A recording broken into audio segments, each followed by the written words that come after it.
صباح جميل من استبرق. واو، that's nice man. السلام عليكم يا صباح الفل.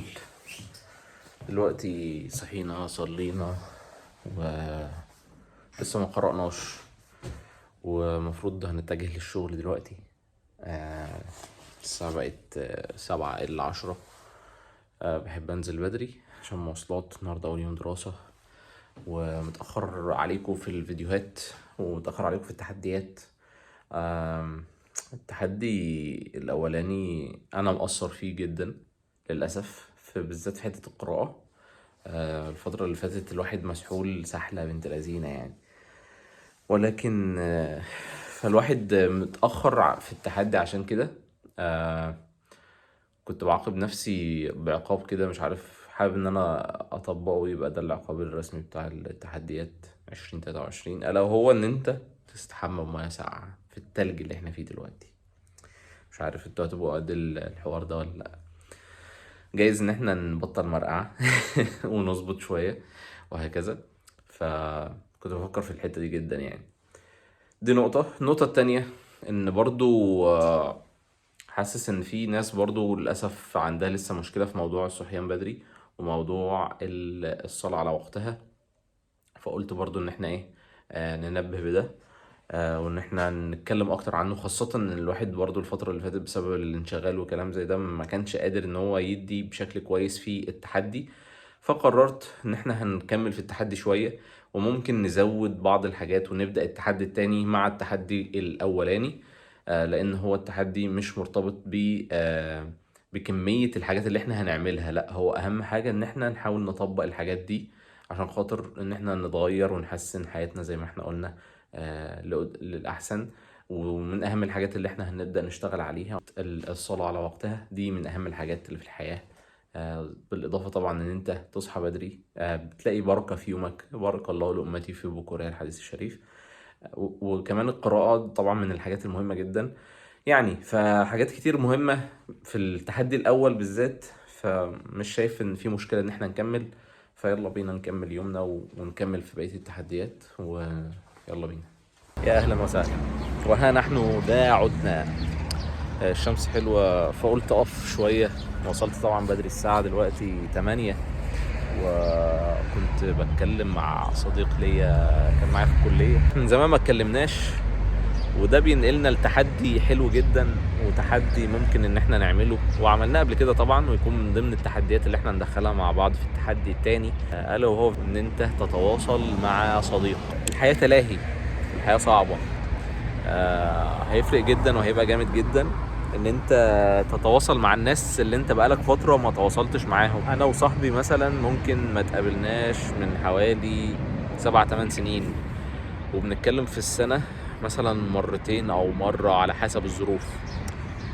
ولكن المرة دي كان لها طابع مختلف، واتكلمنا في تفاصيل اكتر. لقيت ان انا بحبه بجد، ولقيت ان هو وحشني فعلا. فجه في بالي بعد ما قفلت المكالمة وقلت ان انا هسجل الفيديو، طيب ما تخيل لو انت حسيت الاحساس ده او عملت الموضوع ده مع كذا حد. الحمد لله الواحد فيه في حياته محطات كتير، كمحطات الكلية، الشغل التطوعي، صناع رسالة، الشغل في المعمل في الكلية بتاع دكتور هشام. فتخيل لو انت من كل المراحل دي انت لقيت صديق مثلا اتكلمت معاه وعبرت له ان هو وحشك، وان انت كان نفسك ان انت تكلمه وكلام زي ده، احساسه هيبقى عامل ازاي؟ ده هيعود عليك حتى انت اصلا كاحساسك انت الشخص هيبقى عامل ازاي. فالموضوع حلو جدا. وبرضو ده ممكن ينقلنا لتحدي كمان، وهو قريب من التحدي ده، الا وهو تحدي صلة الرحم. برضو ممكن ان انت تحاول تكلم حد من عماتك، خالاتك، اعمامك وخلانك، الكلام ده كله، وشوف مدى الموضوع ده ونتيجته وتأثيره على حياتك وحياتهم، وانطباعهم عن ان انت مثلا افتكرتهم. خاصة ان احنا في ايام مباركة اصلا، شهر رجب. هنحاول بقدر الامكان ان احنا نعمل الحاجات دي جدا جدا. استعن، بسم الله، استعنا بالله. فاحنا قلنا في برودكاست تطوير الذات هنشتغل على حاجتين. الحاجة الأولى إن أنت يبقى عندك مهارة واحدة أنت بتشتغل عليها طول الوقت، بحيث إن أنت تحسن من نفسك زي مهاره الانجليزي، تكتسب مهاره احد مهارات الشغل الاونلاين الفريلانس وهكذا.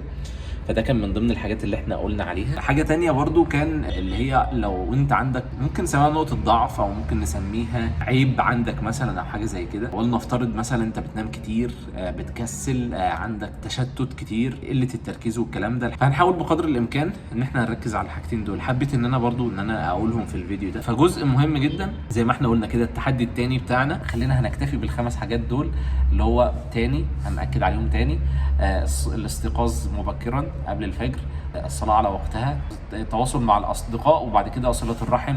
هنبقى هو ده التحدي الثاني. وكده ده تحدي شهر فبراير. صراحة ما كنتش عامل حسابي ان احنا اصلا هنعمل التحدي او كده، ولكن سبحان الله بقى ربنا اراد ان احنا نكمل وندوس. وانا بقدر الامكان هحاول ان احنا ننزل فيديو كل اسبوع زي ما احنا كنا بنعمل في التحدي بتاع السنه اللي فاتت، بحيث بقدر الامكان ان احنا نشجع بعض بشكل اكبر يعني، والموضوع يبقى ملزم ليا وليكم، ويبقى فيه حماس اكبر ان احنا نبدا نطبق ونشتغل على الموضوع ده وهكذا.